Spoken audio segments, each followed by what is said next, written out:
My name is Dr. Everlena Holmes. I am 85 years old, and today's date is March the 30th, 2019. I am located in Chattanooga, Tennessee, and I have a wonderful person that will be interviewing me or talking with me from the community, Fred Flach. Thank you, Everlena. My name is Frederick Flach. I'm 50 years old. On Saturday, March 30th, I'm located in Chattanooga as well. And I'm a fellow community activist with Dr. Everlena. Dr. Holmes, I know you reached the age of 85 last month. Can you share what your life was like growing up? Yes, I was born in 1934 in Eufaula, Alabama, to parents that were college graduates from Tuskegee Institute, Alabama. And my mother was a actually, she was a principal in an elementary school. And my father was the building contractor.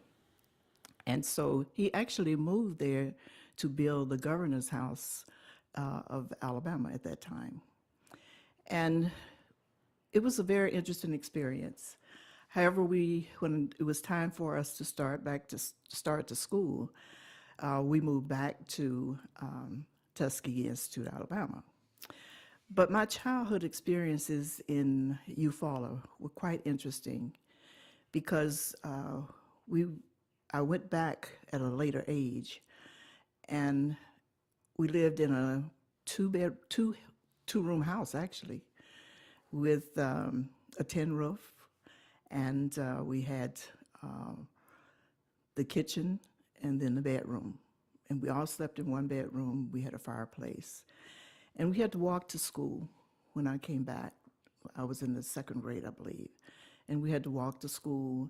And the buses, of course, it was during segregation time, and the buses would pass with the whites on the bus, and they would wave at us, and we had to walk like 5 miles, and we had to get there in time to actually start the wooden stove for the other kids to come in. It was a two-room schoolhouse. But moving forward in Tuskegee, my father taught at Tuskegee Institute, and at that time it was called Tuskegee Institute. Now it's called Tuskegee University. And my mother was a first grade teacher.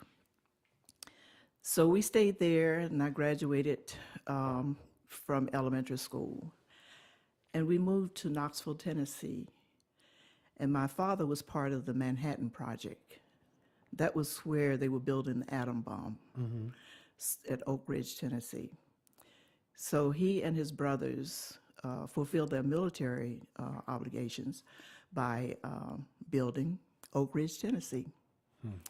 We didn't know what was happening out there. We never knew. It was always secretive. We lived in Knoxville, Tennessee. So that was my first exposure to Tennessee. And we went back to Tuskegee. I graduated from high school, and I went to Kentucky State, a historically black college, to get my baccalaureate. And then from there, I went to Houston, Texas to get my master's, and I completed my doctorate at Virginia Tech. I love hearing that story. And of course, I got married along the way and had 3 children and divorced, yes. No, I'm kind of ad-libbing here a little bit, but I'm listening to you, and I don't know that I heard you tell me how many family members lived in that small house that you spoke of. It was my sister and myself, along with my mother and father. So it was So it's the 4 of you. us. We all stayed in the same room. And you went from that all the way up to attaining your doctorate Well, yes. in present day. Well, I came from a family that had, both of my parents were educated, college educated. But that was close to where they worked and where we lived. So that was great. compared to a lot of other people at that time. Yeah. They had a mobile store that would come out to bring our food. That's how we shopped for groceries. Wow. And it was quite a unique way of life. It sounds like it. Is there a person you consider to be a role model or influencer of who you are today? Harriet Tubman. Harriet Tubman. Yes. She she freed so many people, so Yes, she many did. African Americans, so many slaves. And when I lived in Pennsylvania, I actually went to one of the houses that were part of the Underground Railroad. And it was next to a church. And went up in the attic, and they showed us the doors and how they hid the slaves at that time. And so she was one of my heroes. She risked her life to save so many other people. She was dedicated to the cause. Now, how did you hear about her as a child? Well, Tuskegee Institute is a historically black college. Okay. Yes. And at that time, we had teachers who would tell us about our history. So those of us during the civil rights age and that time, we knew our history, which is unfortunate today. A lot of the African Americans do not know their history. No. It's no, taken I out of the understand, curriculum yeah. in the schools. Wow. So tell me more about why. I mean, she assisted so many African Americans in their pathway to freedom. But what about her technique? What about her style? What about her Well, footsteps inspired you? right. Because she was dedicated to the cause, like I am. I'm really dedicated to my mission in life. And she risked her life to save a lot of other lives. And that was important to her. And maybe she felt that was her purpose. I feel we all have a purpose, a God-given purpose on earth. And I am so fortunate that I learned my purpose, or found my purpose early in life. And it also became my passion, and that was serving others. Very inspirational. Now tell me something about your professional life. Who's the professional Everlena Holmes, and what does she do? Well, I started out as an educator, secondary. And of course, I went to school the first day, and I said, this is not for me. I prefer college.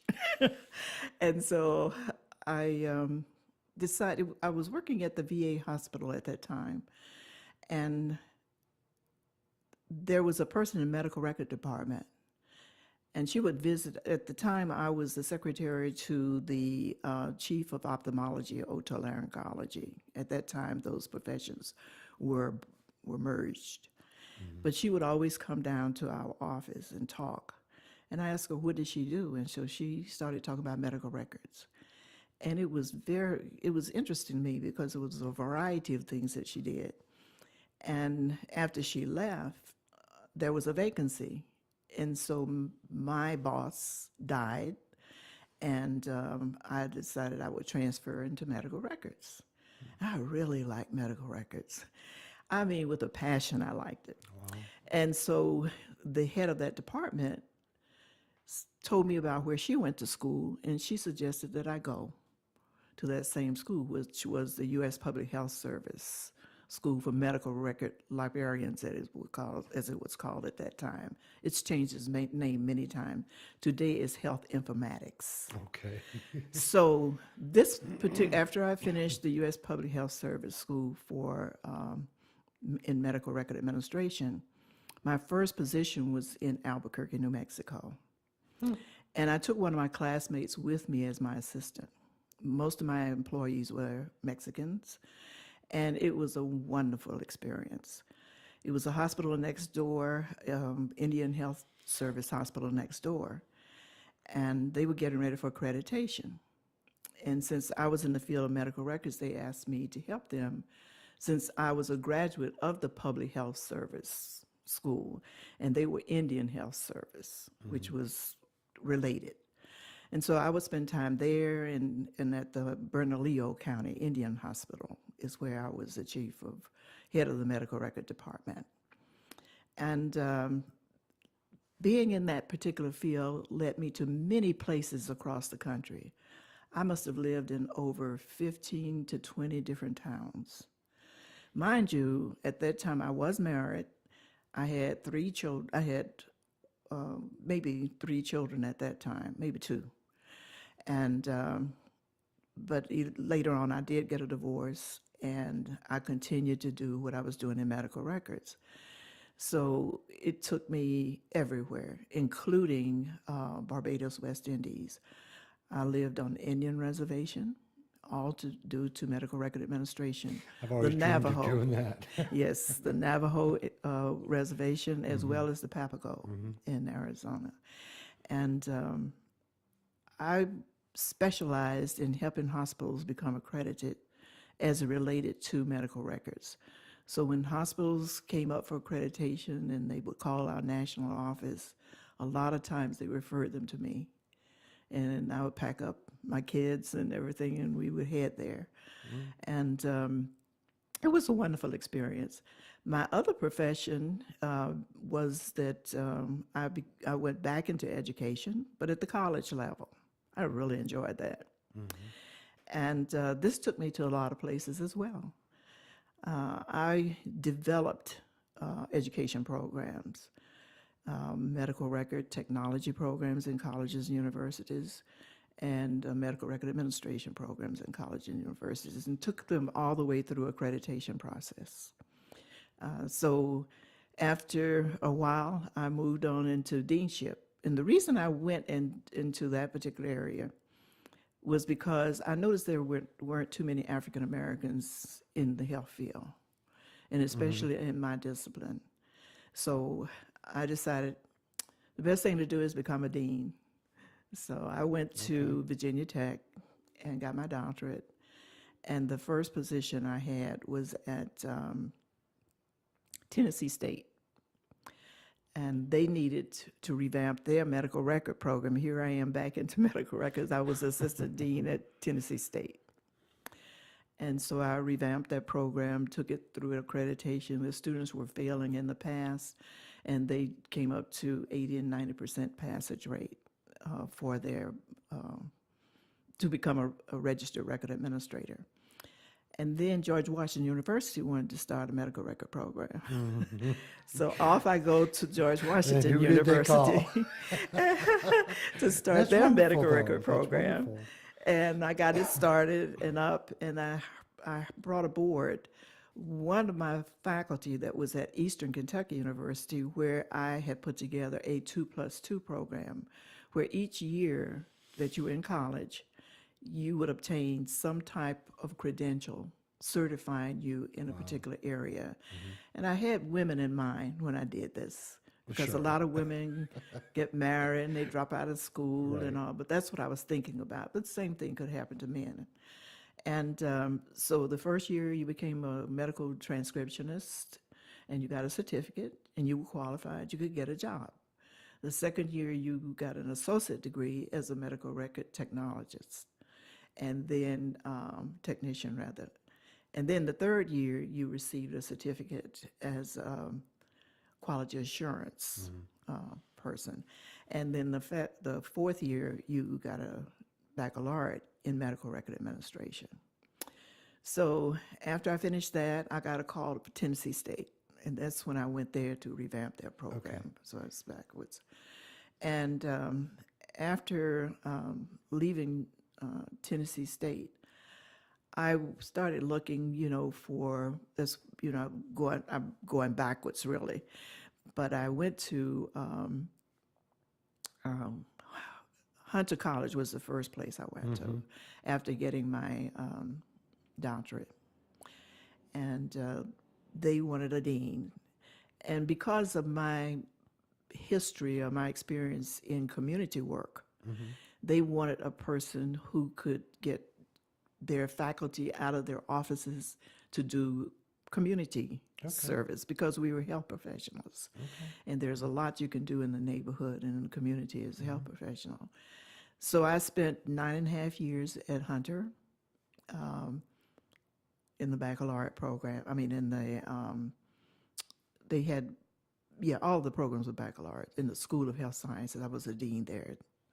And I left there and went to East Stroudsburg University as the dean of health professional human performance. And I retired as dean in California at the Charles R. Drew University of Medicine and Science. Wow, quite a journey just in education. And that doesn't even mention the community activism.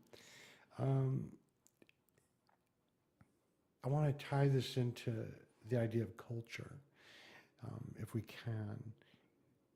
Hearing you talk about your history in education and employment and how it took you on many travels to many different places.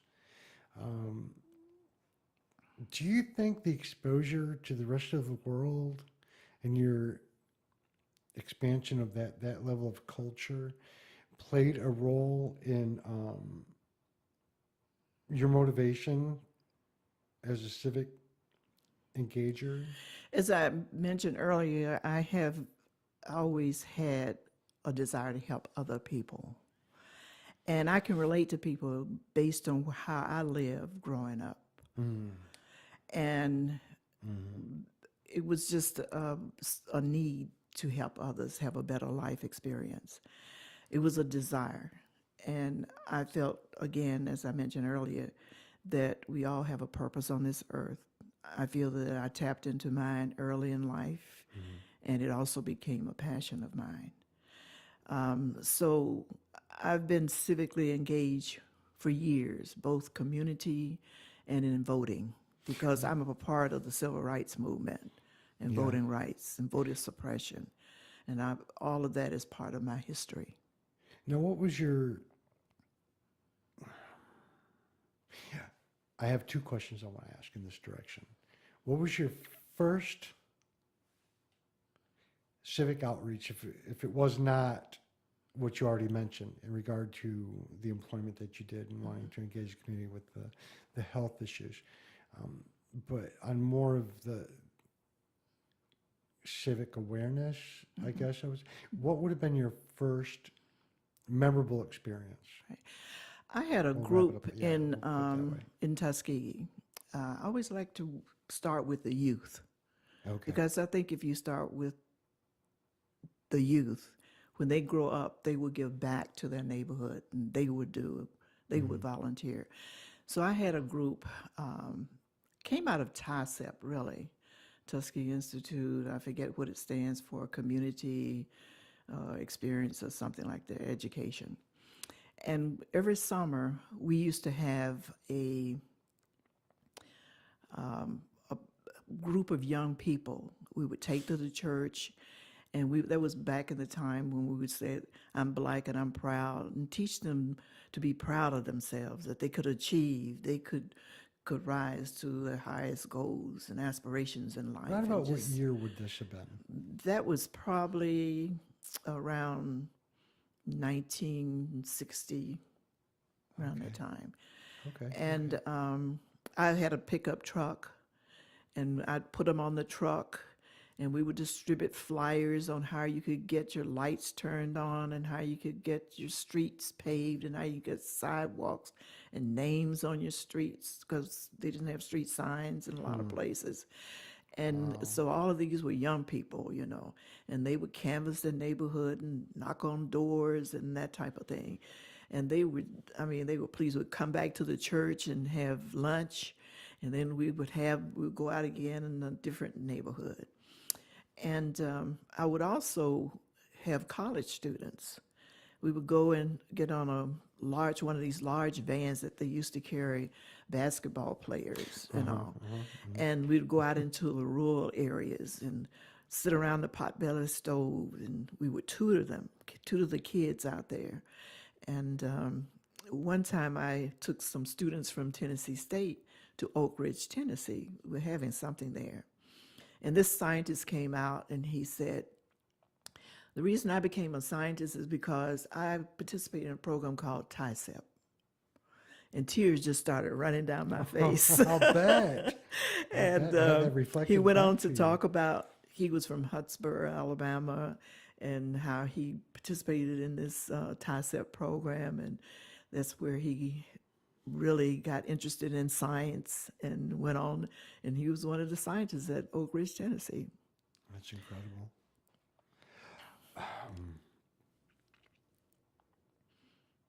I guess let's jump up a little bit to present day with your life and some of the community movements that you're involved with Right. now. I mean, certainly give us a little bit of a background, but I know you in today's world, and I don't think I have a full scope of everything that you're involved with. Right. In Chattanooga today, and I'm eager to learn more. Right. Well, when I retired, I said I didn't want to get into education. I didn't want to get into the health area. But of course, that didn't work. I wanted to do something different, and I kept being pulled towards community and community engagement. So what I did was look around. I used to walk my neighborhood. I live in Glenwood neighborhood, and I used to walk my neighborhood, and I saw several things as a result of living in so many other cities. You could immediately identify problem areas, places that were unkept in the neighborhood, overgrowth, and things of that nature. So I'd walk the neighborhood. Next thing I knew, I was putting a form together and putting the form on a clipboard so I could write down all these things that I was seeing, not Making a knowing, list. not even knowing what I was going to do with it. Right. And addresses on the houses and what I saw and that type of thing. And then I started asking around, who takes care of all of this? And they said, oh, you call 311 and they take care of it. So I had this long list. I type them all up, and then I found out the email address for, instead of calling 311 because it was too long, I got the email address and then I emailed it. And then I said, why should I do this? Maybe block leaders could do this. Now, about what year was this? This was in 2008. Okay. Yeah. Then I formed the Glenwood Block Leaders Group in 2008. And everybody that I would ask said, oh, yes, I would love to be a block leader. What do they do? And I would tell them what they did. And then they went through a training with 311, 211, code enforcement, the police. And so they would know what their roles would be in interacting with these groups. And their primary responsibility was to keep their neighborhoods safe and clean, keep the residents on their block, assigned area, well informed so that they could participate in city, neighborhood, county activities. And then I went on to, later on, in Avondale to develop block leaders because that's the largest neighborhood we have in Chattanooga. And I wrote a grant to get them involved and where they could get their T-shirts and the things that they needed to Bring awareness to. Yeah, I call them professional wares. That works. And then we went on to Glass Farms neighborhood to start block leaders. So I have block leaders in those three neighborhoods, and I have 3 other neighborhoods that are waiting to start block leaders. And so that's one of the things I've been involved in. Okay. Then I attend a lot of meetings because I'm curious by nature. And, I've noticed this. I think that's one of the things that you and I connect on when we're out and about in the community, no matter what direction. Whenever we see each other, it's like, well, did you know about that? Did you know about the other thing? Did you ask so-and-so about what you heard? Did you? No. Yes. Yeah. So then what I did was I just started going to meetings, a lot of meetings, because I found that the people I would contact around in these neighborhoods that I had block leaders didn't know some of the things that I was finding out about the meetings. And I started an email list. It's an email blast, keeping you informed. And it went out. I was first going to just send it out to my Glenwood residents, and because I had a lot of their email addresses and all. So other people started finding out about it, and they wanted to get on the list. I think I have 1,000 now that I send out. Yeah, I know you do. And it goes out daily. People throughout the city send me information to send out to people all through the day. I have to ask you, because I've been, what, 3.5 years old in community involvement, Yes. with the Neighbor Association. I can barely remember my own birthday. How do you keep all this information organized from all of these meetings and sources so you can pass them on to people in a coherent way? I can barely. One of the gifts I have is multitasking. And I get up early in the morning.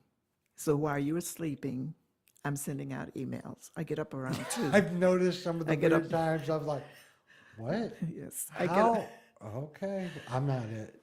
yes, I get up about 2, and then I watch a little news that you all watched while I was asleep. And I start sending out information. And every 6 months, I ask people if they want to get off the list. And instead of getting off the list, they send me additional names.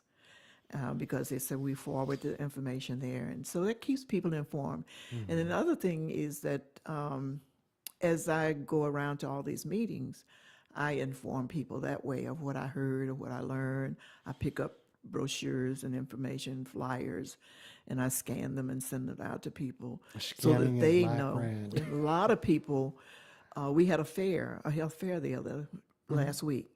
And one of the doctors, not doctors, but health professionals showed up there.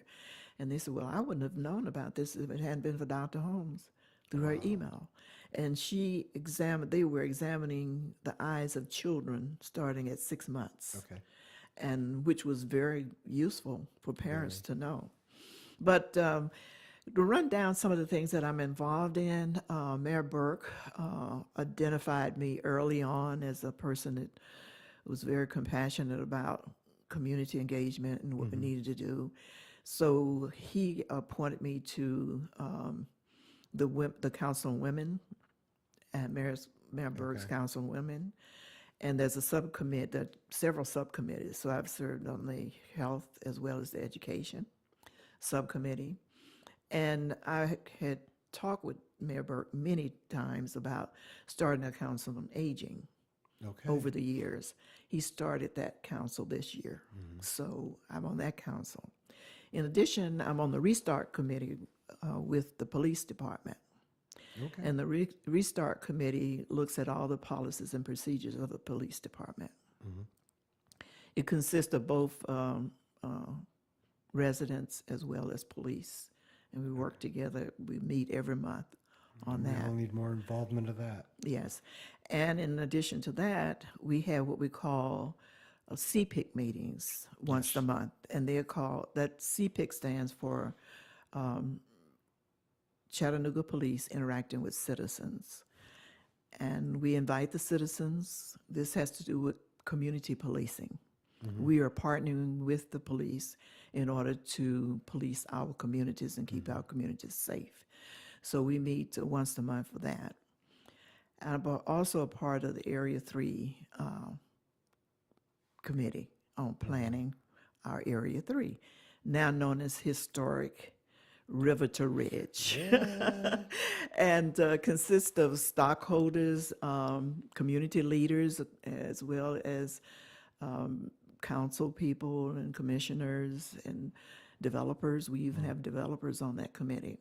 So we're in the process of putting together a 10-year plan for historic Riverton Ridge area. Right.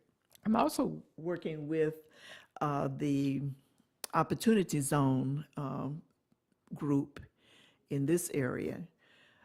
trying to get community input, hearing the voices of the people and what they want to do with the opportunity they now have with funding and developers coming into the region, into this area. And so we meet once a month and talking about, what are some of the areas we would like to see developed. An area that constantly comes up in both Area 3 meetings and the Opportunity Zone is Glass Street, revitalizing Glass Street the way it used to be.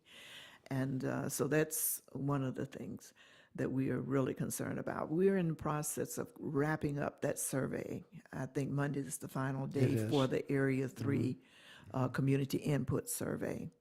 And after that, our committee will come back together and talk about, some of the place types that we would like to have.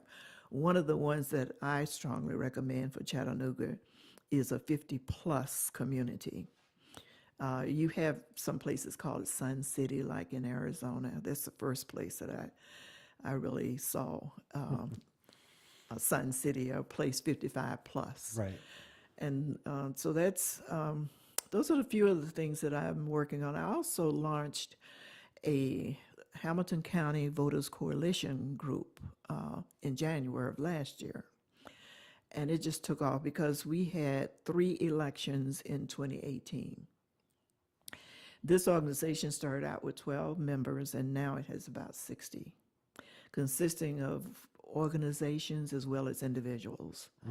We have fraternities, sororities, a coalition of 100 Black women, League of Women Voters is a nonpartisan organization.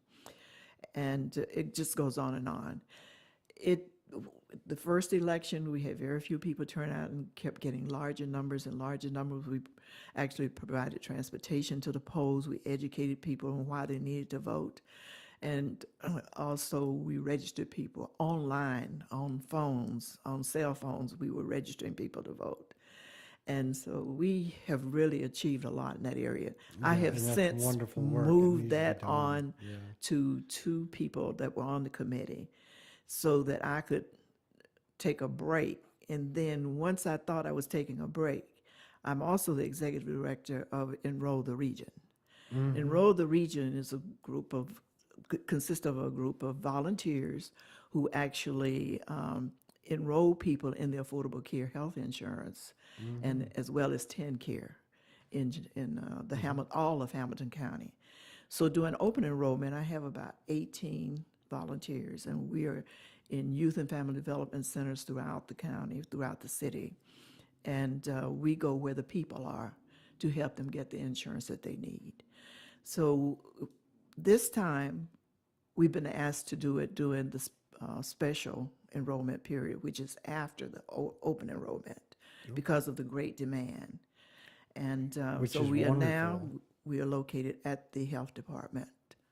And so we are helping people to get enrolled there. You facilitate so much. And I make all the appointments throughout Hamilton County. That's something to live up to. It truly is. Yeah, I enjoy it. I get up early.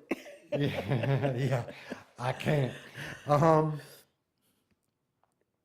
think we're going to be wrapping this up here in a moment. But before we do, because of your time spent in Chattanooga and your intimate involvement with the city officials and community members, from the time you moved here to present day, if you could briefly sum up the improvement that you've seen in community engagement and the potential pathway forward, how would you word that? All right. Because I speak up at the various meetings, I'm at the table and I want to be heard when I'm at the table. There are several foundations and organizations in the city who have now really revamped their mission to do more community outreach. One of the areas is United Way. We're in the process now of training housing counselors to help people. We're training a housing counselor in each neighborhood to help individuals who would like to become homeowners, to walk them through the process of actually owning on a home. So we're holding those workshops currently. So I feel that's a great help. The other is that the Chamber of Commerce had a Velocity 2040 survey, and I know for a fact they had many of those surveys, and they're going to revamp their mission to do more community outreach. So there are a lot of foundations that are doing this now, and they're asking me, and I bring in a group of leaders from East Chattanooga. We're having a meeting this coming Thursday where we're going to talk about how we can unify, put together community benefits agreement that's going to benefit all of Area 3 for the good of the CBA. people, right, to benefit from it, and not just certain people. We need jobs, we need home ownership, we need businesses, we need a lot, especially in East Chattanooga. So you think CBAs are going to be the way forward? Oh, yes, yes.